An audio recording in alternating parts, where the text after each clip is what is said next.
আজ সন্ধ্যা 6টায় মানে আর কয়েক ঘন্টা পর ঘোষিত হতে যাচ্ছে ত্রয়োদশ নির্বাচনের তফসিল। তবে আসার কথা হচ্ছে এই তফসিল ঘোষণার পরপরই খুবই সম্ভাবনা আছে যে তারেক রহমান চলে আসবেন দেশে।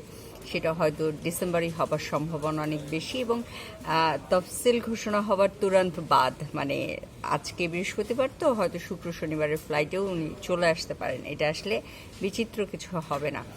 আর যত সম্ভব এইটাই টাইম ফ্রেম ডিসেম্বরে, যদিও শোনা যাচ্ছিল জানুয়ারিতে, হয়তো না। তফসিল ঘোষণার পরপরই উনি ইমিডিয়েটলি দেশে আসবে, সেই সম্ভাবনাটাই এই মুহূর্তে সব থেকে বেশি দেখা যাচ্ছে আর কি। দেখা যাক। বহুবার ওনার আসবার কথা হয়েছে, আসছেন, বহু তারিখ পে তারিখ পড়েছে।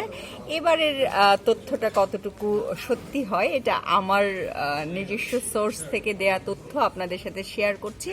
দেখা যাক উনি এই দফা আসেন কিনা দেশে আমার দেয়া টাইম ফ্রেমের মধ্যে।